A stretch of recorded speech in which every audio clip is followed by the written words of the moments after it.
Hello मेरे प्यारे बच्चों, कैसे हैं आप लोग। और बेटा आज हम लोग मेनली जो बात करेंगे वो बेटा एटमॉस्फेरिक रिफ्रैक्शन और स्कैटरिंग ऑफ लाइट से रिलेटेड बात करेंगे। इसके एक छोटा सा ब्रीफ मैंने तैयार किया है, तो मैं चाहता हूं कि आप लोग उसको बेटा ज़रूर उसको समझें। और ये आपके CUET के एग्ज़ामिनेशन के पॉइंट ऑफ व्यू से बेटा बेहद इम्पॉर्टेंट टॉपिक्स हैं, क्योंकि इनसे क्वेश्चंस बेटा ज़रूर बन सकते हैं। और बच्चों के लिए कई बार क्या होता है कि ये टॉपिक्स बड़े कंफ्यूजिंग भी होते हैं। तो चलिए शुरुआत करते हैं। सबसे पहला जो पार्ट है वो हम बात करेंगे बेटा ट्विंकलिंग ऑफ स्टार।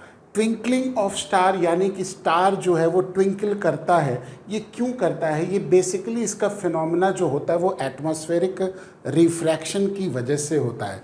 तो मैंने यहाँ पे लिखा हुआ है कि this phenomena is due to different refractive index of layers of the atmosphere. बेटा एटमॉस्फेयर की जो लेयर्स होती हैं एयर की, वो बेटा अलग अलग हमारे पास डेंसिटी की होती हैं और उनका अलग अलग क्या होता है, रिफ्रैक्टिव इंडेक्स होता है।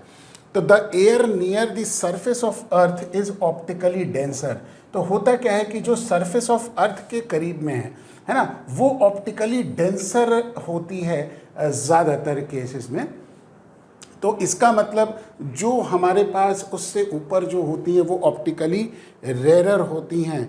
और इसी वजह से क्या होता है कि मल्टीपल रिफ्रैक्शन जब होता है, जब स्टार से रे ऑफ लाइट जब आती है हमारी आँख तक, तो बेटा अलग अलग लेयर से मल्टीपल रिफ्रैक्शन होता है, क्योंकि अलग अलग उसका रिफ्रैक्टिव इंडेक्स होता है। स्लाइट वेरिएशन होता है, बहुत ज़्यादा वेरिएशन नहीं होता है, लेकिन फिर भी उसकी वजह से apparent position of star is different from actual position. तो एक्चुअल पोजीशन अगर स्टार की ये है, अपेरेंट हमको महसूस होती है स्टार की वो डिफरेंट होती है। तो चूंकि ये बार बार लेयर जो होती है इसका रिफ्रैक्टिव इंडेक्स हल्का सा स्लाइटली वैरी करता रहता है, तो जिसकी वजह से इसकी अपेरेंट पोजीशन बेटा हल्की हल्की चेंज करती रहती है। तो हमें महसूस होता है कि स्टार क्या कर रहा है, ट्विंकल कर रहा है ना। और इसी को हम कहते हैं बेटा ट्विंकलिंग ऑफ द स्टार। दूसरा फिनोमेना होता है बेटा एडवांस सनराइज, है ना। ये मैंने यहाँ पे लिखा था, तो advance sunrise and delayed sunset. तो कई बार क्या होता है कि सनराइज से पहले हमको सन दिख जाता है और सनसेट होने के बाद भी हमको सन दिखता रहता है, तो उसको हम कहते हैं सनराइज का एडवांस, यानी कि पहले दिख जाता है सन और सनसेट होने के बाद भी 2 मिनट तक करीब करीब हमको सन दिखता है। इसी को हम कहते हैं डिलेड सनसेट।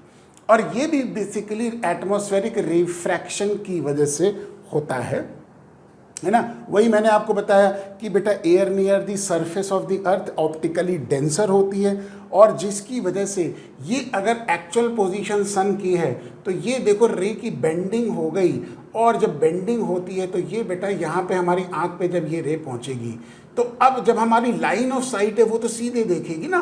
तो अपेरेंट पोजीशन जो है वो एक्चुअल पोजीशन से बेटा थोड़ा सा ऊपर होती है, इसीलिए सनसेट होने के 2 मिनट बाद तक भी हमको सन दिखाई देता है। ज़्यादा टाइम नहीं होता, देखिए मैंने यहाँ पे लिखा भी है ना। 2 मिनट्स हमेशा रहता है, 2 minutes advance sunrise and 2 minutes delayed sunset takes place. और इसका ही कारण है बेटा एटमॉस्फेरिक रिफ्रैक्शन। ठीक, नेक्स्ट फिनोमेना जिसको हम बेटा स्कैटरिंग ऑफ लाइट कहते हैं। तो स्कैटरिंग ऑफ लाइट क्या होती है? When light falls on the tiny particles then diffused reflection takes place. छोटे छोटे पार्टिकल्स पर बेटा जब लाइट गिरती है तो एक डिफ्यूज रिफ्लेक्शन सा होता है। डिफ्यूज का मतलब बहुत प्योर रिफ्लेक्शन नहीं होता, बल्कि मतलब हल्का सा रिफ्लेक्शन होता है, ठीक है। तो डिफ्यूज रिफ्लेक्शन टेक्स प्लेस और लाइट स्प्रेड करती है in all the possible directions. इस फिनोमेना को कहते हैं स्कैटरिंग ऑफ लाइट। और ये phenomena is mainly observe when size of particle is of the order of the wavelength of light. Particle का जो साइज है वो लाइट की वेवलेंथ के ऑर्डर का होना चाहिए, है ना। जैसे कि लाइट की वेवलेंथ अगर माने एंगस्ट्रॉम में होती है, तो पार्टिकल का भी साइज उसी रेंज में होना चाहिए। तो रेले के हिसाब से intensity of the scattered light is inversely proportional to fourth power of its wavelength. तो इसका मतलब वेवलेंथ की फोर्थ पावर से इन्वर्सली रिलेटेड है। तो वेवलेंथ जितनी स्कैटर्ड पार्टिकल्स की जितनी जो बेटा वो वेवलेंथ के ऑर्डर के अकॉर्डिंगली जितनी कम होगी, उसके हिसाब से इंटेंसिटी उसकी उतनी ही ज़्यादा होगी। ठीक है, provided the size of particle should be of the order of the wavelength of the light. तो लाइट की वेवलेंथ के ऑर्डर का अगर पार्टिकल है तो बेटा जितनी वेवलेंथ होगी उसके fourth power, inversely proportional to fourth power, ठीक, उसके intensity of the scattered light होती है। तो अब ये एक ब्रीफ सा फॉर्मूला है, intensity of light is inversely proportional to 1/λ4, जहाँ पे lambda wavelength of the light हो जाएगा। अब देखो ब्लू कलर की लाइट ज़्यादा शॉर्ट है ना, तो लैम्डा की वैल्यू ब्लू के लिए क्या होती है बेटा, कम होती है, तो intensity of the scattered light उसके लिए ज़्यादा होती है। तो इसीलिए कहते हैं ब्लू कलर लाइट, मैंने लिखा भी देखो बेटा ब्लू कलर से कितना खूबसूरत तरीके से, ताकि आपको याद रहे। Blue colour light has a shorter wavelength and will scatter most, ज़्यादा स्कैटर करेगी। Red colour light longer wavelength होती है, स्कैटर लीस्ट करती है। तो कई बार ये भी होता है कि स्काई का कलर ब्लू क्यों होता है, इसी वजह से स्काई का कलर ब्लू होता है। ठीक, तो जो phenomena based on scattering of light है वो क्या क्या फिनोमेना है ये पहले समझेंगे। टिंडल इफेक्ट, बेटा कई बार आपने देखा होगा कि क्लासरूम में मॉर्निंग के टाइम पे, खासकर ये चीज़ सर्दियों के टाइम पे देखने को मिलता है कि जब एक विंडो से सनरेज आती है तो बेटा रूम के अंदर के जो डस्ट पार्टिकल है वो इल्यूमिनेट हो जाते हैं और लाइट का एक पाथ हमको क्लियर कट दिखाई देता है। उसी को कहते हैं बेटा टिंडल इफेक्ट। और ये बेसिकली क्या होता है, smoke particles, water vapour, dust particles, जिनका साइज जो होती है वो लाइट की वेवलेंथ के ऑर्डर का होता है ना। तो जब लाइट गिरती है तो वो क्या करते हैं, लाइट को स्कैटर करते हैं, और इसी वजह से, इसी स्कैटरिंग की वजह से लाइट का जो पाथ है वो विजिबल हो जाता है। तो हमें लगता है कि एक खिड़की से एक रोशनी की एक पाथ दिखाई देती है। इसी को कहते हैं बेटा टिंडाल इफेक्ट। दूसरा फिनोमेना होता है बेटा colour of sky is blue. मैंने अभी पीछे बताया था कि ब्लू इज स्कैटर्ड मोस्ट, है ना, ज़्यादातर स्कैटरिंग ब्लू की होती है। डस्ट पार्टिकल, एयर के मॉलिक्यूल्स होते हैं, वाटर वेपर होता है जो कि हमारे एटमॉस्फेयर के अंदर प्रेजेंट होता है। तो इसी वजह से sky appears blue to us. अगर अर्थ का एटमॉस्फेयर नहीं होता, शब्दों पे ध्यान दीजिए, अर्थ के एटमॉस्फेयर की वजह से स्काई हमको ब्लू दिखाई देता है। लेकिन अगर अर्थ का एटमॉस्फेयर ही नहीं हो, मान लो, है ना, वैसे तो होना नहीं चाहिए, लेकिन मान लो कि अगर ऐसा ना हो तो स्काई हमको ब्लैक दिखेगा, उस समय ब्लू नहीं दिखाई देगा।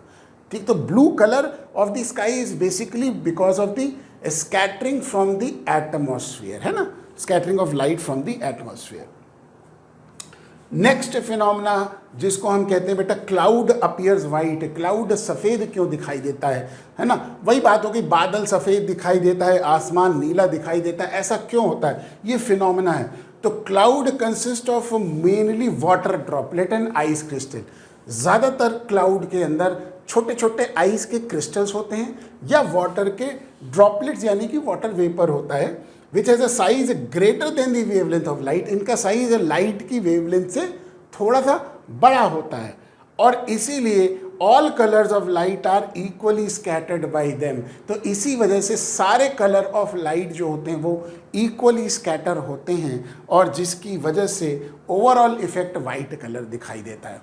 तो कोई अगर ये पूछे कि अगर कभी क्वेश्चन अगर ऐसा आता है कि आसमान तो नीला है लेकिन साहब बादल सफ़ेद हैं, तो उसका कारण है कि जो बादल के अंदर आइस के जो क्रिस्टल्स होते हैं या वाटर की ड्रॉपलेट्स होती हैं उनका साइज़ वेवलेंथ से बड़ा होता है। तो सारे की सारी वेवलेंथ इक्वली स्कैटर करती हैं जिसका ओवरऑल इफेक्ट हमको वाइट कलर दिखाई देता है।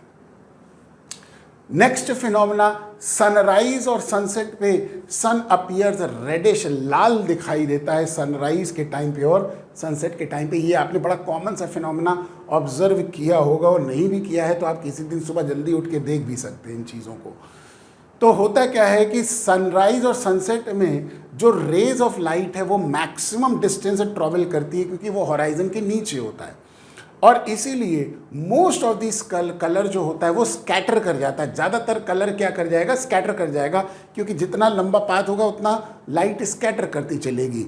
लेकिन रेड कलर, जैसा कि पीछे मैंने बताया था कि सबसे लीस्ट स्कैटर करता है, इसीलिए सन का कलर रेडिश होता है ड्यूरिंग सनराइज एंड सनसेट, है ना। तो ये एक रीज़न होता है, क्योंकि हॉराइजन से नीचे सनराइज सनसेट सन होता है, तो उसके बाद उसके कंडीशन में रेज जो होती हैं वो अर्थ तक आने के लिए ट्रैवल ज़्यादा टाइम करती हैं, क्योंकि अर्थ के एटमॉस्फेयर में ज़्यादा से ज़्यादा टाइम बिता सकती हैं। तो ये वो फिनोमेना है बेटा जो एटमॉस्फेरिक रिफ्रैक्शन से रिलेटेड और बेटा स्कैटरिंग ऑफ लाइट से रिलेटेड ब्रीफ मैंने आप लोगों को बता दिया है ना। और इसको ज़रूर बेटा ध्यान से करिएगा, इसके ऊपर क्वेश्चंस ज़रूर बनेंगे। चलिए आज के लिए इतना ही बहुत है, बाकी बातें नेक्स्ट क्लास में करेंगे। तब तक के लिए पढ़ते रहिए।